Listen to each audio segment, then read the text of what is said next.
Hunter Oba knew the forest well enough to recognize when something was wrong. It was late afternoon when the stillness changed. The air was not violent, not stormy, but watchful. The birds that usually argued from tree to tree had gone quiet. Even the insects seemed distant. Oba adjusted the strap of his hunting bag and stepped carefully into a small clearing he had crossed many times before. That was when he saw it. A human head rested against the exposed root of a tree. No body, no blood, no sign of struggle. Just a head placed upright on the earth as though someone had set it there deliberately. Oba stood still, trying to reason through what he was seeing. Perhaps an animal had dragged it, perhaps bandits had passed through, perhaps it was older than it looked. Then the lips moved. "Oba?" The voice was low but clear. His heart thudded hard against his ribs. He looked around him sharply. No one stood behind him, no footsteps, no breathing except his own. Again, the head spoke. "Oba!" This time there was no doubt. He swallowed. Fear rose, but pride held him steady. He had faced worse things in this forest. Slowly, cautiously, he stepped closer. He crouched and asked, almost automatically, "Head, what kept you here?" The eyes opened. "Mouth." The answer came without hesitation. Oba stared at it. "Mouth?" he repeated, unsure whether to feel frightened or amused. He waited, expecting more. Nothing followed. He shifted slightly, studying the face. It did not look angry. It did not look distressed. It simply existed. He asked again, firmer this time. "Head, what kept you here?" Again, the lips parted. "Mouth." The words settled into the clearing and went still.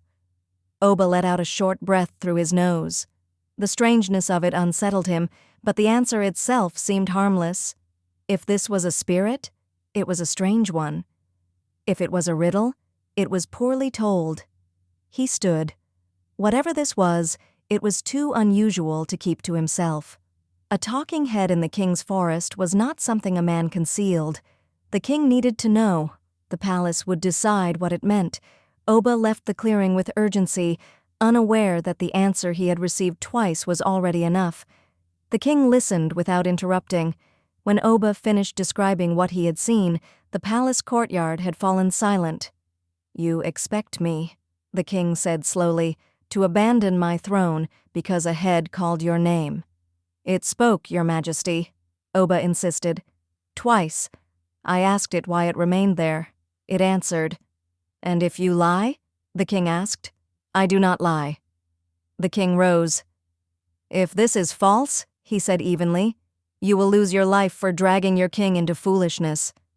They walked to the forest with guards and villagers following behind. The atmosphere was tense, thick with anticipation and doubt. The clearing appeared exactly as before. The head rested against the tree root. The king stopped a short distance away. He did not kneel. "Well?" he said. Oba stepped forward. His confidence had thinned, but he forced his voice steady. "Head, what kept you here?" Silence. The forest did not react. Oba swallowed and tried again. "Head, answer me."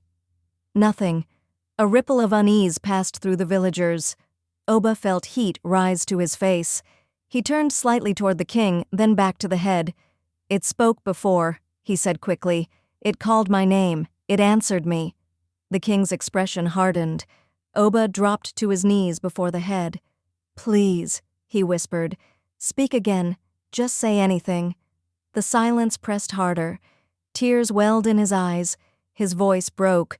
"You called me. You answered me. Don't do this to me. Speak."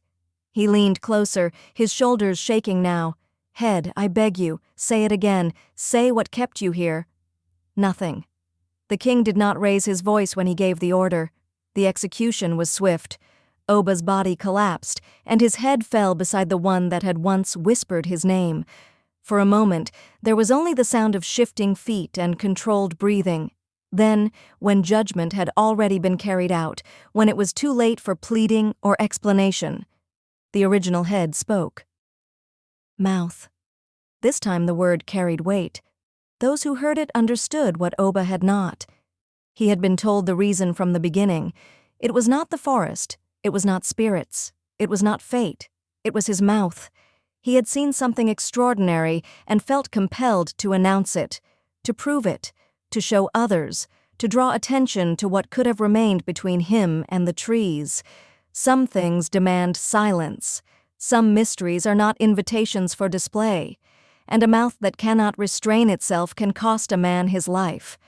The forest returned to stillness. No one spoke of the clearing again.